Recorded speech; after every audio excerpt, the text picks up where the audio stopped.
நான் வந்து 1999 ஆண்டு முதல் சிஎஃப்சி வந்ததே இந்த கான்ஃபரன்ஸுக்கு தான், இங்கே இடுவைக்கு தான் வந்தேன். அதன் பிறகு தான் நான் சர்ச்சுக்கே போனேன். எல்லாமே தேவனுடைய தயவு தான். ஆகவே நம்ம வந்து பரலோகத்தில் இப்போ எப்படி இருக்கோமோ அப்படி தான் பரலோகத்தில் இருப்போம்னு நம்புகிறேன். ஆனால் பரலோகத்தில் இப்போ இருக்கிறதுக்கும் பரலோகத்தில் இருக்கிறதுக்கும் என்ன வித்தியாசம்னு சொல்லுங்கள் அப்போ. என்ன வித்தியாசம் இருக்குன்னு சொல்லுங்கள்.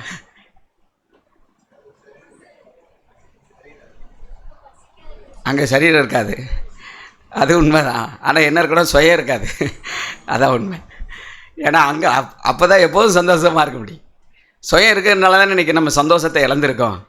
நான்கிற ஒரு மனுஷன் இருக்கிறதுனால தான் அவருக்கு எப்போதும் கனம் தேவைப்படுது, அல்லது என்னுடைய வார்த்தை மதிக்கப்படணும்னு விரும்புது. பிறரால் நம்ம புறக்கணிக்கப்படும் போது அதால் நம்மளை ஏற்றுக்கொள்ள முடியலை. இப்படி அநேக காரியங்களே தான் இங்கே தான் எதில் இருக்குது, சுயத்தில் இருக்குது. அதனால தான் ஆண்டவர் சொன்னார், தேவனுடைய ராஜ்யம் உங்களுக்குள் இருக்கிறதே அப்படின்னு சொன்னாங்க. அது பிரத்யட்சமாக வராது அப்படின்னு சொன்னாங்க. நிறைய பேர் பரலோகத்துக்கு போன பிறகு ஒரு சந்தோஷம் அது இருக்க தான் செய்யும். ஆனால் ஒரு மெய்யான சந்தோஷத்தை எப்போ இருக்குன்னா அந்த பூமியின் நாட்கள்லே நம்ம வந்து அனுபவிப்பது தான் அது ஒரு சிறந்ததாக இருக்கும். ஆகவே நாமே எவ்வளவு நம்மளை அந்த புத்தியுள்ள கனிகளை ஒப்பிடும்போது நீங்கள் என்ன குறைஞ்சி போகிறது அப்படின்னு சொன்னோன்னே அவங்க என்ன, நீங்கள் போய் காசுக்கார இடத்துல போய் வாங்கிக்கோங்க அப்படின்னு சொன்னாங்க.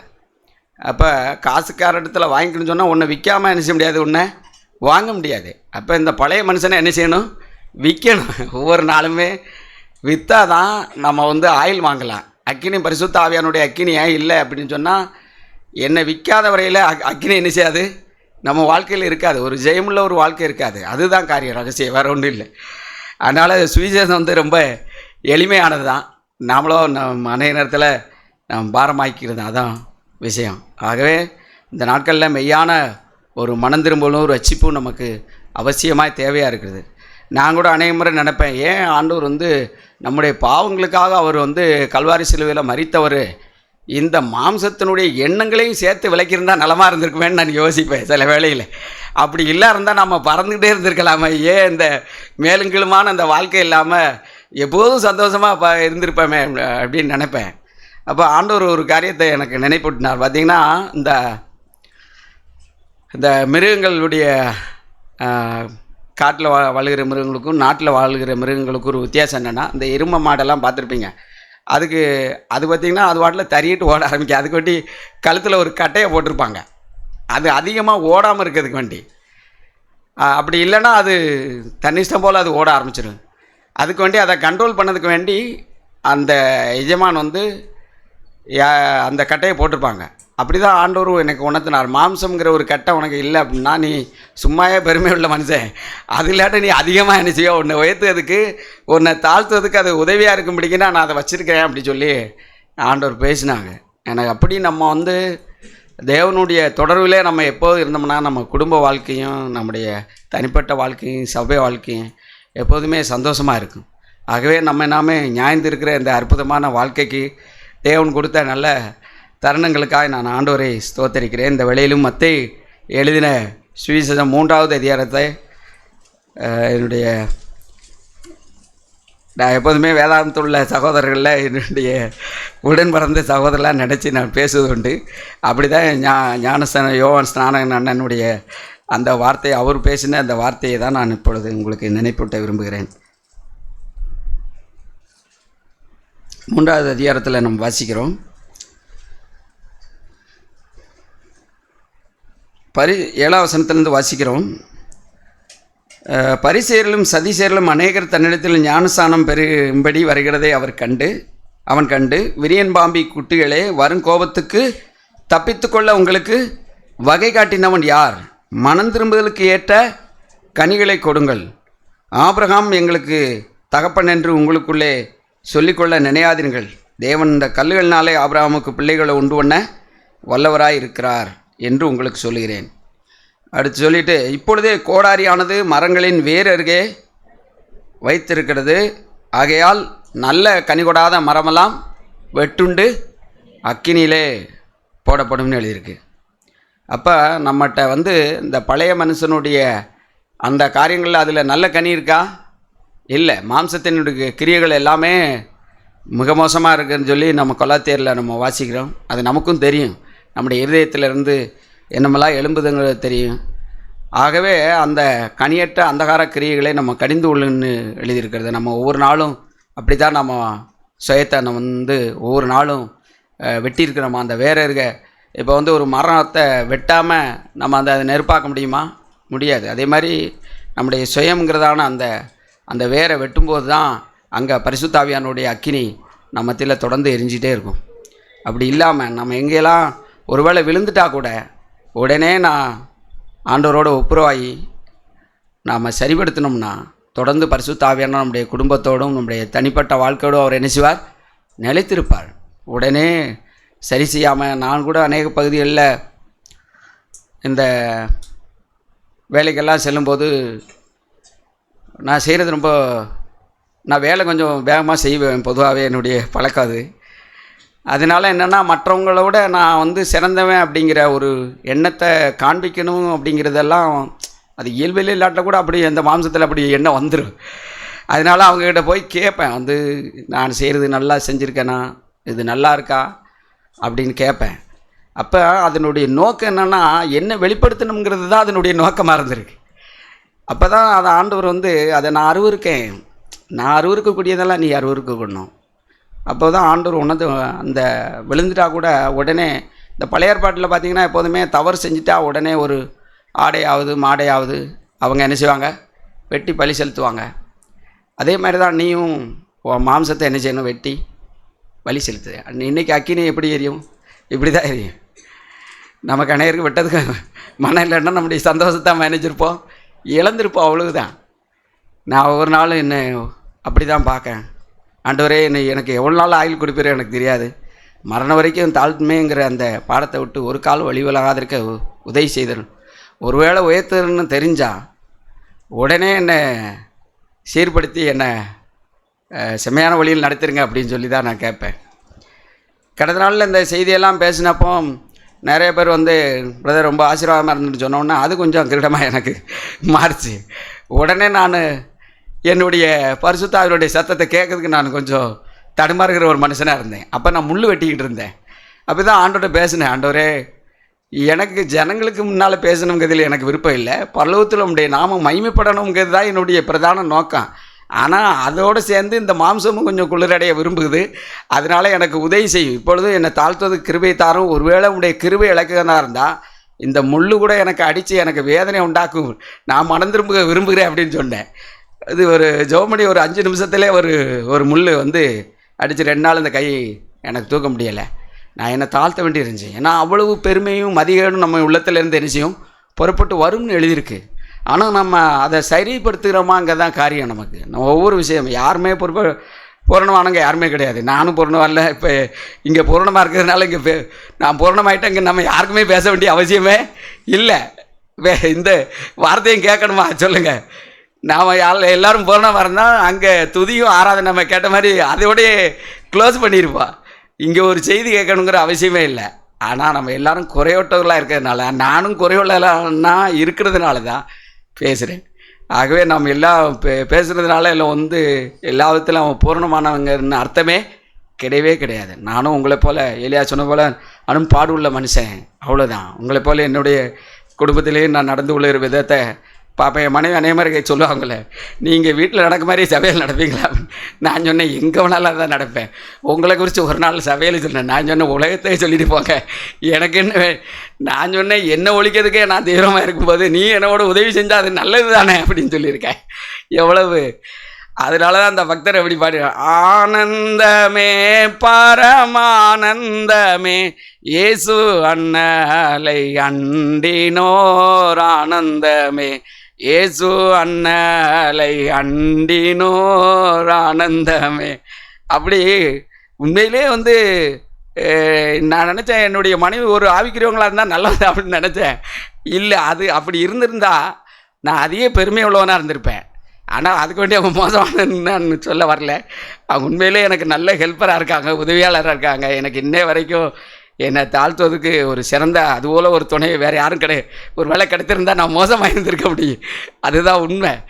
என்னை சரியான வழியில் நடத்துவதுக்கு தேவன் பயன்படுத்துகிற இப்போ ஒரு ஆயுதத்தை பயன்படுத்தினா அங்கே பட்டறையிலிருந்து அது அந்த ஒளியை அடித்து அதுக்கப்புறம் தான் அது இந்த கல்லெல்லாம் ஒளியை சிற்பத்தை வடிவமைக்கிறதுக்கு எது என்ன செய்ய முடியும்?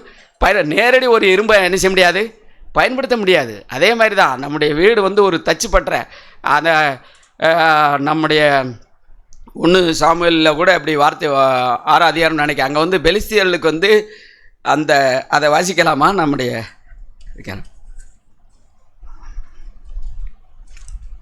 1 சாமுவேல் 11வது அதிகாரம் நினைக்கிறேன்.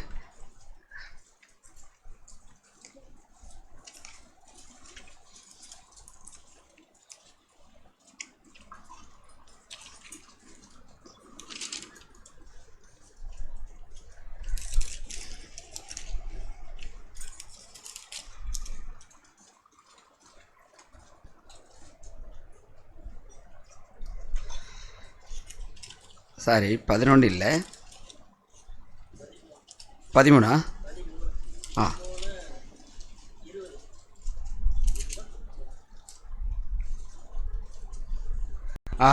அதே தான். இப்போ பெலிஸ்தியர்கள் வந்து ஒரு கட்டுப்பாடு பண்ணுறாரு. வேறொரு அந்த எபிரேயர் பட்டயங்களை ஆகிலும் ஈட்டியாலையும் உண்டு பண்ணாதபடிக்கு பார்த்து கொள்ள வேண்டும் என்று பெலிஸ்தியர் சொல்லியிருந்தபடியால் இஸ்ரேல் தேசத்தில் எங்கும் ஒரு கொல்லான்னு என்ன செய்யலை, அகப்படவில்லை. அப்போ நம்முடைய பாருங்கள், அதனால் இஸ்ரவேலர் யாவரும் அவரவர் தங்கள் குழு உறுப்புகளையும் தங்கள் மண்வெட்டிகளையும் தங்கள் கோடாரிகளையும் தங்கள் கடப்பாறைகளையும் தீட்டி கூர்மையாக்குறதற்கு பெலிஸ்தியரிடத்துக்கு போக வேண்டியதாக இருந்தது. அப்போ பாருங்கள், இப்போ நம்ம வீடு வந்து ஒரு தச்சு பட்டுற மாதிரி தான். அப்படி தான் நான் ஆண்டவர் எனக்கு இந்த வார்த்தையின் வழியாக உணர்த்தினாங்க. என்னை கூர்மையாக்குறதுக்கு இவங்க இல்லைன்னா நான் வேறு இடத்துக்கு என்ன செய்ய வேண்டியிருக்கும், போக வேண்டியிருந்திருக்கேன். ஏன் மனைவியோ கணவர் அப்படி இருக்கிறாரு அப்படின்னா நமக்கு அநேகர் ஒரு பெரிய பிரச்சனையாக இருக்குன்னு நினைக்கலாம். ஆனால் அது பிரச்சனை கிடையாது. நம்மளை கூர்மையாக்கிறதுக்கு தேவன் வச்சிருக்கிற ஒரு ஆசாரி, ஒரு தச்சாசாரி எல்லாம் கொல்லாசாரின்னு சொல்லுவார், இரும்புகளெல்லாம் அடிக்கிறதுக்கு. அவ்வளவுதான். இந்த வார்த்தையை ஆண்டவர் எனக்கு நினைப்பூட்டின உடனே என் மனைவி அதிகமாக நேசிக்க ஆரம்பித்தேன். இதுதான் தேவ சந்நிதியில் நான் சொல்லுறேன். இப்போ எனக்கு திருமணமாகி 20 வருஷம் ஆகுது. நான் 20 வருஷத்துக்கு முன்னால் என் மனைவி நேசித்ததை விட இன்றைக்கி எங்களுடைய நேசம் அதிகமாக அது லீலி புஷ்பத்தை போல படர்ந்து வருது. இன்றைக்கி எங்களுக்கு பிரச்சனைன்னா அப்படின்னா என்ன அப்படிங்கிற இடத்துக்கு தேவன் வந்து கடந்து வர்றதுக்கு ஆண்டவர் உதவி செய்கிறார். சகோதர காரணம் என்னென்னா, அந்த ஆயுதம் என்னை வடிவமைப்புக்கு அவர் தான் என்னுடைய சிறந்த கருவி. அடுத்து சபையார் மற்ற வேலை ஸ்தலங்களில் இப்படி என்னை சுற்றி நிறைய பாதுகாப்பு காரணங்களை தேவன் நினச்சிருக்கிறாரு, வைத்திருக்கிறாரு. அதனால தான் நான் எப்போதும் சந்தோஷமாக இருக்கேன். நான் எப்போதும் பாடுவேன், எப்போதும் சந்தோஷமாக இருக்கேன். கர்த்தருக்குள் எப்பொழுதும் சந்தோஷமாக இருக்கேன். அநேகர் வந்து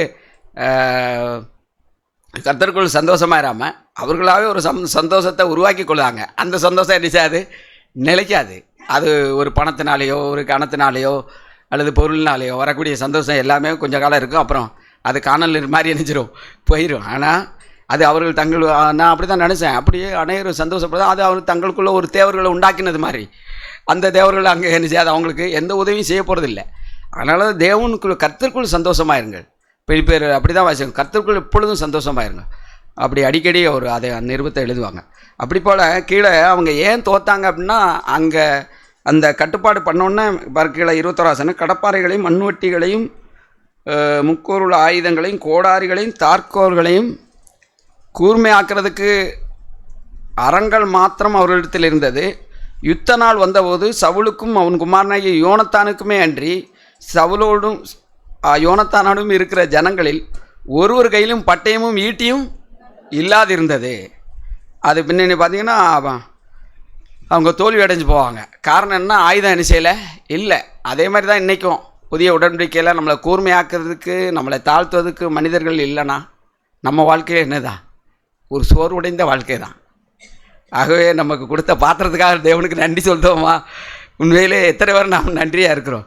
நான் அதனால தான் இப்போ முந்தையெல்லாம் சூழ்நிலையே வந்துடக்கூடாதுன்னு நினைப்பேன். இப்போ சூழ்நிலையே வரணும்னு நினைக்கேன். ஏன்னா வர தான் நான் என் இருதயம் வந்து பக்குவம் அடையுது. என் இருதயம் வந்து நல்ல விசேஷத்தினால என்ன செய்யுது, பொங்குகிறது. நல்ல விசேஷத்தினால் இருக்குது. என் இருதயத்தை நான் சோதிப்பாமல் என் கனவுளோட ஏதாவது அசுத்த சிந்தை வருதா, அல்லது யாருடைய வாக்குவாதம் பண்ண, அல்லது அந்த மாதிரி யாரையும் மன்னிக்க முடியாமல் இருந்திருக்கணும் அப்படின்லாம் பார்ப்பேன். இங்கே ஒருவர் கூட பார்க்க முடியாது. ஒரு காணானியரும் அவரிடத்துல நிச்சயதில்லை இருப்பதில்னு எழுதியிருக்கோம் பழைய உடன்படிக்கையில். அப்படி இந்த புதிய உடன்படிக்கையில் அந்த பரிசுத்த ஆவியானவர் அதனால் நம்ம இருதயத்தில் இருந்தார்னா நமக்கு யாரை குறித்து நாளில் யாராவது எனக்கு தீமை செய்கிறாருன்னா ஒரு கடையும் நினைக்கிறது கிடையாது. அவங்கெல்லாம் எனக்கு சிறந்த பயிற்சியாளர்னு தான் நான் நினைப்பேனே தவிர அவங்க எனக்கு சங்கீதத்தில் அப்படி தான் ஒரு வசனம் இருக்குது 37 நினைக்கிறேன். உம்முடைய வெளிச்சத்துலேருந்து உம்முடைய வெளிச்சத்தை காண்கிறோம் அப்படின்னு சொல்லி அந்த வார்த்தையில் எழுதியிருக்கோம். அவங்க தான் எனக்கு லைட்டாக இருக்காங்க. அவங்கள போய் நம்ம பகைக்க முடியுமா சொல்லுங்கள்? நான் ஒளியாக இருக்குது. அது இன்னும் சொல்லப்போனால் நான் சந்தோஷமாக இருக்கிறதுக்கு அவங்க ஒரு விளக்கரையை நினைச்சிருக்காரு எனக்கு கொடுக்குறாரு அப்படி தான் நினைப்பேன். அவங்கள நினச்சி நான் துக்கமாக இருப்பேன். ஆண்டவரே எனக்காக அவங்க தியாகம் பண்ணுறாங்க ஆண்டவரே, அதுக்காக ரொம்ப நன்றி. என்னை கூர்மையாக்கிறதுக்கு வேண்டி அவங்க தன்னுடைய சந்தோஷத்தை நஷ்டப்படுத்தியிருக்கிறாரு எனக்கு வேண்டி. ஆகவே நானும் சுயநலவாதியாக இருந்துற அப்படியே இதாகடிக்கு அவங்களுக்கும் உதவி செய்யறதுக்கு ஏதாவது ஒரு விதத்தில் எனக்கு உதவி செய்யணும்னு தான் நான் கேட்பேன். உண்மையிலே தேவனுடைய அந்த பரிபூர்ண சித்தத்தினாலத்துக்கு நம்ம உட்பட்டவர்களாக இருந்தோம்னா இது இங்கே தான் நம்ம பரலோக வாழ்க்கை இருக்குது சகோதரி. அப்படி தான் நாம் சுயத்தை அழிப்பதற்கு நாம் எவ்வளோ பிரயாசப்பட்டிருக்கோம். நம்முடைய நாட்களில் கேட்ட நான் 27 வருடத்துக்கு முன்பாக கேட்ட நாட்கள் தொடங்கி இன்றைக்கி அது வரும்போது அது ஒரு கோபுரத்தை கட்டுறது கோப்பா மாறி இருக்கா, அல்லது இன்னும் அதே நிலையில் அதே மனம் திரும்பலும் நீங்கள் பூரணராகி கடந்து போகணும்னு எழுதியிருக்க, ஆனாலும் இன்னும் எந்த மட்டும் நான் குழந்தைகளை போல இருப்போம் அப்படிங்கிறது தான் என்னுடைய பாராட்டலாம். ஆகவே நாம் ஒவ்வொரு நாளுமே நம்முடைய பரிசுத்த ஆவியானவர் நமக்கு எப்போ வேணாலும் ஃப்ரீ. சிலர் என்கிட்ட ஆலோசனைக்கு வரும்போது பிரதர் அதுக்கு என்ன செய்யலாம் அப்படின்னு அப்பப்போ ஒரு டவுட் கேட்கும்போது நான் சொன்னேன் பரிசுத்த ஆவியானவர் ஃப்ரீ காலது அவங்களுக்கு எப்போ வேணாலும் என்ன செய்யலாம், தொடர்பு கொள்ளலாம். நீங்கள் நான் என்கிட்ட நீங்கள் வர்றதுக்கு ரொம்ப நேரம் எடுக்கலாம், கேளுங்க, தவறு இல்லை. ஆனால் மேக்ஸிமம் நீங்கள் எங்கே போங்கன்னா அங்கே போனீங்கன்னா உங்களுக்கு நான் உங்களுடைய தோட்டத்தை வச்சு கூட உங்களுக்கு ஒரு சில தீர்ப்புகளை நான் சொல்லிட முடியும். அது ஒரு சில நேரத்தில் நல்லாவும் இருக்கலாம், சிலப்போ தவறாகவும் இருக்கலாம். ஆனால் நீங்கள் பரிசுத்த ஆவியானவர் போயிட்டீங்கன்னா, ஏன்னா சிறியோர் முதல் பெரியோர் என்னால் போதிக்கப்பட்டிருப்பாருன்னு நினச்சது வார்த்தை எழுதியிருக்கு. அவனால் பெற்ற அபிஷேகம் அவனுக்கு போதிக்கும் ஒருவனும் அவனுக்கு போதிக்க வேண்டுவது இல்லைன்னு எழுதியிருக்கேன். நீங்கள் எந்த பிரச்சனை இருந்தாலும் அங்கே கேளுங்க, அப்போ ஆண்டவர் உங்களுக்கு உதவி செய்வார். ஒருவேளை அதில் ஃபெயில் அடைஞ்சால் அடுத்து என்ன செய்வாங்க, ஒருவேளை ஆண்டவர் அப்படி இருந்தால் நான் உங்களுக்கு உதவி செய்ய முடியும் அப்படி சொல்லுவேன். இல்லைலாம் ஆலோசனை கேட்குறது தவறுன்னு நான் சொல்ல வரல, சந்தோஷமாக கேளுங்க. ஐக்கியத்துக்கு அது ஏதுவரமாக தான் இருக்கும். ஆனாலும் முடிஞ்ச அளவுக்கு யாரோட தான் இருக்கணும் நம்முடைய ஐக்கியம். எங்களுடைய ஐக்கியம் பிதாவோடும் ஒரு குமாரனாய் இயேசு கிறிஸ்துவோடும் அது உங்களோடு இருக்குது. அப்படி அந்த ஐக்கியம் ஒரு சிறந்ததாக இருக்கும். அதில் எந்த ஒரு மாசு மருவும் ஒரு காலம் இருக்கவே இருக்காது. நம்ம அப்படி வாழணும்னு சொன்னால் இந்த பூமியிலே ஒரு பரலோக குடும்பத்தை போல் நான் வாழலாம். ஆகவே நான்லாம் அது அநேக முறை நினைப்பேன், ஆண்டவரே என்னை யாராவது என்னை வாழ்த்துறதோட அதிகமாக என்னை புறக்கணிக்கப்படணுங்கிறத அதிகமாக விரும்புவேன்.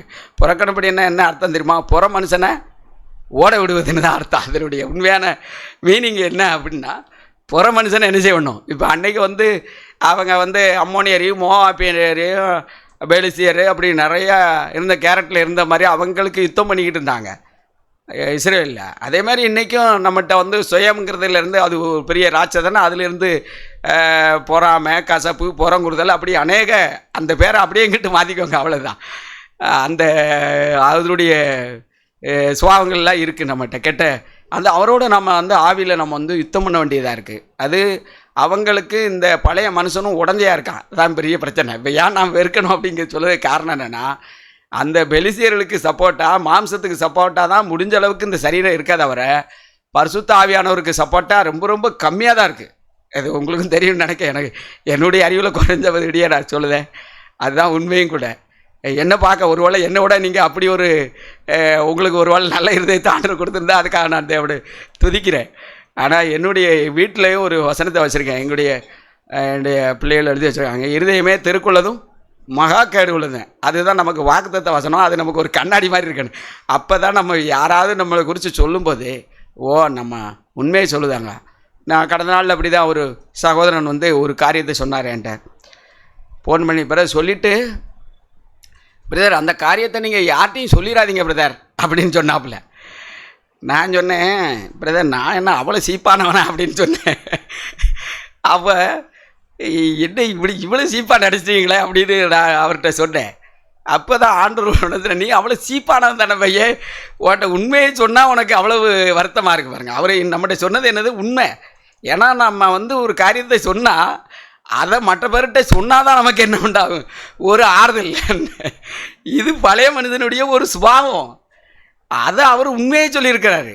அதை சொன்னதுக்கு போய் அப்புறம் என்னை சுதாரிச்சுட்டு ஒரு நிமிஷத்தில் அப்புறம் பிரதர்கிட்ட மன்னிப்பு கேட்டேன். சாரி பிரதர், நான் அப்படி ஒரு சொல்லக்கூடிய ஒரு மனுஷன்தான், ஆனால் இந்த காரியத்தை நான் சொல்ல மாட்டேன், ஆனால் கூட என் மேலே பொறுமையாக இருங்க அப்படின்னு சொன்னேன். எவ்வளவு நமக்கு எப்போதுமே பிரச்சனை. சாமுவேல் பிரதர் கூட நமக்கு உண்மையை சொல்லும்போது தான் நமக்கு என்ன இருக்குது, அந்த ஐஸ்வர்யானம் வந்து நித்திய ஜீவனை சுதந்திரிக்க வார மனுஷன் வந்து அந்த உண்மையை உனக்கு ஒன்றே ஒன்று இருக்குது, அதை சரி பண்ணிக்கணும்னு சொன்ன உடனே துக்கம் அடைஞ்சவரை அனுப்பிச்சிட்டாரு, போயிட்டார். நமக்கு எப்போதுமே அவர் சொன்னது உண்மை இல்லையா, உண்மையை தான் சொன்னாங்க. உண்மையை சொல்லும்போது தான் நம்ம துக்கம் அடையுமா. நம்மளை குறித்து யாராவது சொன்னாங்கன்னா நானும் தான் அப்படி பார்ப்பேன். ஆண்டவரே, யாராவது இப்போ நீங்கள் நல்லா யோசித்து பார்த்தீங்கன்னா உண்மையில் உண்மை நம்ம குறித்து சொல்லுவது அத்தனையும் என்ன தான் இருக்கும், உண்மையாக தான் இருக்கும். ஆனால் அதை நமக்கு ஏற்றுக்கொள்வது நமக்கு கஷ்டமாக இருக்குது. நம்முடைய இருதயம் அப்படிப்பட்டது சகோதரர்கள். நம்ம அதான் தன் இருதயத்தை நம்புகிறவன் மூடன் அடி. தன் இருதயத்தில் எவ்வளவு ஆண்டவர் சொன்னாரே, மனுஷனுடைய வெளியிலேருந்து வாரதெல்லாம் உள்ளே போகிறதெல்லாம் மனுஷனை அவன் நினச்சாது தீட்டுப்படுத்தாது, ஆனால் உள்ளேருந்து வெளியே போகிறதெல்லாம் மனுஷன் நினச்சியும் தீட்டுப்படுத்தும். உங்களுக்கு ஒன்று தெரியுமா, யாராவது நம்மளை குறித்து சொன்னால் அது நம்மளை தீட்டுப்படுத்தாது, ஆனால் நீங்கள் யாரை குறிச்சாவது பேசுனீங்கன்னா அதுதான் நிச்சயம் தீட்டுப்படுத்தும். எத்தனை பேர் நம்ம உணர்ந்துருக்கு. அப்படி தான் ஆண்டவர் மார்க் 8ஆம் அதிகாரத்தில் அப்படி தான் வாசிக்கிறோம். அது நான் எவ்வளோ நிறைய பைபிளில் நான் ரொம்ப ரீட் பண்ணது ஆள் இல்லை, ஆனால் கூட எந்த வார்த்தைக்கு நான் கீழ்ப்படியணும் அப்படிங்கிறதுல நான் ரொம்ப கவனமாக இருப்பேன். இன்ன வரைக்கும் ஆண்டவர் எனக்கு உதவி செய்திருக்கிறார்.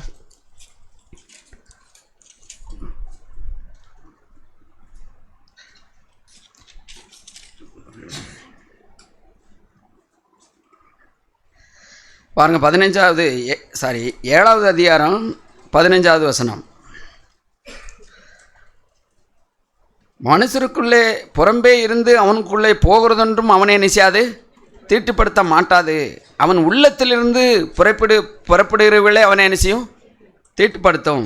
கேட்கிறதுக்கு ஒருவன் காது உள்ளவனாக இருந்தால் கேட்க கடவன் என்றார். அவர் ஜனங்களை விட்டு வீட்டுக்குள் பிரவேசித்த போது அவருடைய சீசர்கள் அவர் சொன்ன ஊமையை குறித்து அவரிடத்தில் நினைச்சாங்க விசாரித்தார்கள். அதற்கு அவர், நீங்களும் இவ்வளவு உணர்வில்லாதவர்களா, புறம்பே இருந்து மனுஷனுக்குள்ளே போகிறதொன்றும் அவனை நினைச்சாது தீட்டுப்படுத்த மாட்டாதென்று நீங்கள் அறிந்து கொள்ளவில்லையா? அது அவன் இருதயத்தில் போகாமல் வயிற்றில் போகிறது, அதிலிருந்து எல்லா போஜனங்களும் அசுத்தங்களையும் கழிக்கிற ஆசன வழியாக நீங்கி போகும். மனுஷனுக்குள்ளே இருந்து புறப்படுகிறதே மனுஷனை நினைச்சியும் தீட்டுப்படுத்தும். மனுஷனுக்குள்ளே இருந்து புறப்படுகிறதே மனுஷனை நினைச்சியும் தீட்டுப்படுத்தும். எப்படின்னு, மனுஷருடைய இருதயத்துக்குள்ளிருந்து பொல்லாத சிந்தனைகளும் விபச்சாரங்களும் வேசித்தனங்களும் கொலைவாதங்களும் களவுகளும் பொருளாசைகளும் துஷ்டத்தனங்களும் கபடும் காம விவகாரம் வன்கண்ணும் தூசணமும் பெருமையும் மதிகேடும் நினைச்சியும் புறப்பட்டு வரும். இதுதான் நம்முடைய இருதயத்தினுடைய கண்டிஷன். நம்ம இருதயத்தில் ஒரு டாக்டர்கிட்ட போகும்போது என்னுடைய இருதயத்தை செக்அப் பண்ண போனால் அவர் என்ன செய்வார், இருதயத்துடைய கண்டிஷனை குறித்து சொல்லுவது மாதிரி தான் வேதாகமும் நம்முடைய இருதயத்தை குறித்து நினச்சிருக்கு சொல்லியிருக்கு. இப்போ யாருனாலும் என்னை குறித்து சொல்லும்போது நான் இப்போ அந்த உண்மையை ஒத்துக்கு தானே ஆகணும். இப்போ சொல்லுங்கள், இல்லை நான்லாம் அப்படி இல்லைன்னு சொல்ல முடியுமா? ஒரு காலம் முடிய விட வேணா, நீங்கள் வேணால் உங்களை சொல்லிக்கலாம். ஆனால் உண்மை என்னன்னா, உண்மை எப்போதுமே உண்மையாக தான் இருக்குது. நம்ம நிறைய பேர் பாடுபடுத்தாருன்னு நினைக்கும். எதுக்கு பாடுபடுத்தாருன்னா, உண்மையை சொல்லுறதுனால தான் நீங்கள் அதான் உண்மையை சொல்கிறத நீங்கள் பாடுபடுத்துறதா நினச்சிக்கிறது தான், நாமளாவும் நினச்சிக்கிறது தான். மேக்சிமம் யாரும் நம்மளை அவதூறு பரப்பணுங்கிற நோக்கம் யாருக்கும் இருக்கவே இருக்காது.